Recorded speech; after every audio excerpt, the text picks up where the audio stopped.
Τι σημαίνει ομάδα? Είναι παίχτες και προπονητής. Είναι η ιστορία της. Οι τίτλοι. Η φανέλα. Το γήπεδο. Οι πορείες στην Ευρώπη.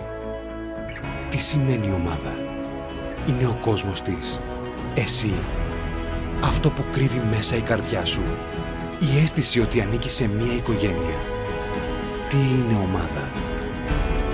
Είναι όλα αυτά μαζί, ενωμένα σαν μια γροθιά.